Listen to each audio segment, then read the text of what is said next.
মামলায় সাবেক দুজন মন্ত্রী যাদেরকে আজকে ট্রাইব্যুনালে হাজির করা হয়েছে, জনাব আমির হোসেন আমু এবং জনাব অ্যাডভোকেট কামরুল ইসলাম, ওনাদের দুজনকে এই ট্রাইব্যুনাল থেকে গত 17 অক্টোবর তাদের বিরুদ্ধে গ্রেফতারি পরোয়ানা জারি করা হয়েছে।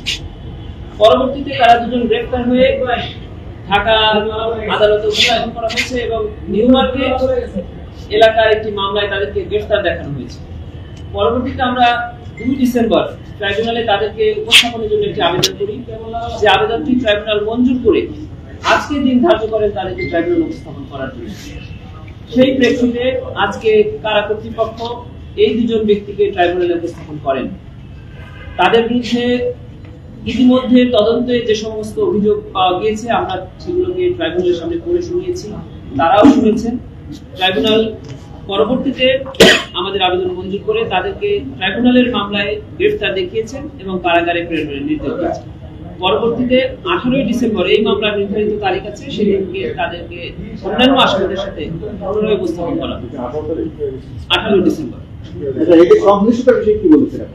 সংশ্লিষ্টতার বিষয়ে বলেছি যে আমির হোসেন আমু 14 দলের সমন্বয়ক।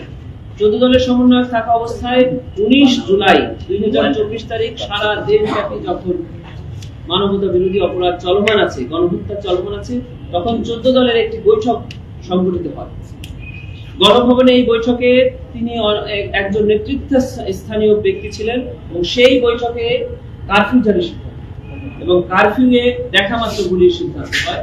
পরবর্তী আপনারা 20 তারিখ যারা ওই মিটিংয়ে উপস্থিত ছিলেন, যারা নেতৃত্ব দিয়েছেন, যারা সিদ্ধান্ত দিয়েছেন, এই দুজন আসামি তাদের অন্যতম ব্যক্তি ছিলেন, তারা এই দায় এড়াতে পারেন না।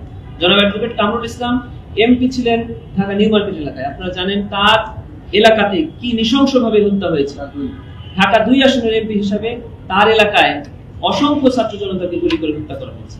তিনি আওয়ামী লীগের প্রেসিডিয়াম সদস্য ছিলেন।